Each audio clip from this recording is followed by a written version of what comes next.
In this video, we will go over report templates. Report templates allow the reader to export a report with specified information taken directly from the EEG record.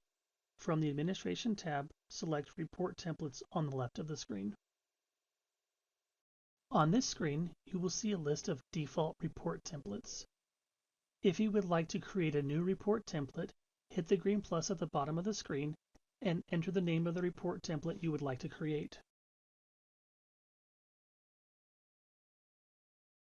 When you are finished, hit OK. This will open a blank Word document where you can add tokens such as patient demographics, seizure count, or functional mapping tables. To add any of these tokens, select the token you would like and hit Add. When you are finished, hit Close. You can also add an event table for technologist comments, activation procedures, or patient event buttons. To add a table, select the event type you would like and hit OK.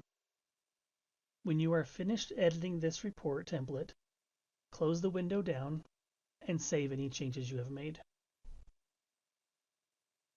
If you would like to edit a report template from this list, select the template you would like to edit and hit the pencil and paper icon at the bottom of the screen.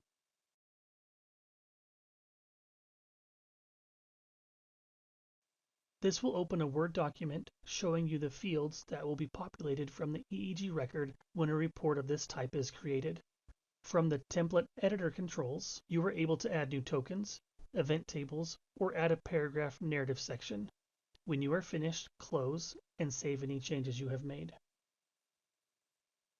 If you would like to make a copy of a report, select the multiple paper icon at the bottom of the screen and enter the new name of the report template you would like to create.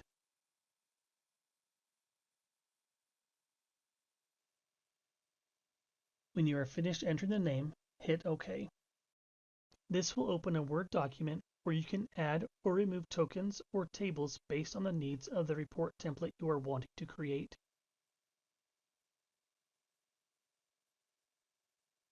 When you are finished, close the document and save any changes you have made. If you would like to delete a report template, select the template you would like removed and hit the red X at the bottom of the screen. When you are finished, hit Save at the bottom to keep any changes you have made.